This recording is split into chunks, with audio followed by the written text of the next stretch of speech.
আল্লাহ তাআলা সূরা আনআমের 129তম আয়াতে বলেছেন, আর এভাবেই আমি একদল জালেমকে অন্য দলের উপর চাপিয়ে দেই তাদেরই কৃতকর্মের জন্য। বাংলাদেশে থাকেন অথচ এই আয়াতের ব্যাখ্যা আপনার মাথায় ঢুকতেছে না। It's impossible.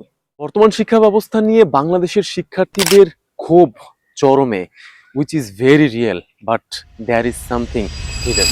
আজও বাংলাদেশের সেই বিল্ডিং এর ওই রান্নাঘরটা যেখানে একটা মাত্র দিয়াশলাইয়ের কাঠি বাঁচানোর জন্য ঘন্টার পর ঘন্টা গ্যাসের চুলা জ্বালায় রাখা হয়, সেই একই পাবলিক যখন গ্যাসের সিলিন্ডারের দাম বেড়ে যায় তখন ক্ষোভ উগরে দিয়ে বলে এদেশের কিচ্ছু হবে না। বাসে বসে চিপস খেয়ে যখন কোনো প্যাসেঞ্জার চিপসের প্যাকেটটা রাস্তায় ফেলে দেয়, সেই প্যাসেঞ্জার হুনাক্ষরও জানলো না যে তার ছুঁড়ে দেয়া প্যাকেটটা রাস্তার ড্রেনে জমে জলাবদ্ধতার সৃষ্টি করতে পারে বৃষ্টির সময়। অথচ সেই একই মানুষটা যখন রাস্তায় জলাবদ্ধতার কারণে হাঁটতে পারে না তখন ক্ষোভ উগরে দিয়ে বলে নিয়মিত ট্যাক্স ভরি অথচ প্রশাসনের কোনো ভ্রূক্ষেপ নাই জলাবদ্ধতার বিষয়ে।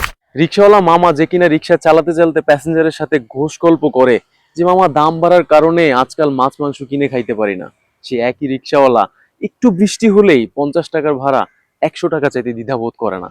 And that is reality. সূরা আনআমের ওই আয়াতটা বাংলাদেশের এই প্রেক্ষাপটে একদম খাপে খাপ। সমাজের মানুষ যখন সত্য এবং ন্যায়ের পথ থেকে সরে দাঁড়ায়, নিজের দায়িত্ব থেকে মুখ ফিরিয়ে নেয়, তখন আল্লাহ তাআলা ওই জালেম জাতির জন্য এমন এক জালেম শাসককে নিয়োগ করে যারা তাদের উপর জুলুম করবে। এর অর্থ এই নয় যে আল্লাহ তাআলা জালেমদেরকে মজলুমদের তুলনায় অধিক ভালোবাসেন, তাই তাদেরকে ক্ষমতা দেন জুলুম করার জন্য। বরং এই আয়াতের অর্থ আমাদের জন্য সতর্কবার্তা এবং আত্মসংশোধনের বার্তা নিয়ে আসে। মনে রাখবেন, তালি কখনো এক হাতে বাজে না। প্রত্যেকটা বড় বড় সমস্যার সমাধান শুরু হয় ছোট ছোট আত্মসংশোধনের মাধ্যমে। সরকার, সিস্টেম সবকিছু সমালোচনা আমরা করব, কিন্তু আয়নায় নিজের চেহারাটাও সবার আগে দেখতে হবে। সবার আগে নিজেকে সংশোধন করতে হবে এবং প্রত্যেকটা ক্ষেত্রে দায়িত্বশীলতার পরিচয় দিতে হবে, আমানতদারিতা ঠিক রাখতে হবে, আল্লাহর প্রতি তাকওয়া অবলম্বন করতে হবে। তবেই আপনি লক্ষ্য করবেন সমাজের বড় বড় সমস্যাগুলোর সমাধান আপনার এই ছোট ছোট পদক্ষেপে পেয়ে যাচ্ছেন। And there is the very short message for you.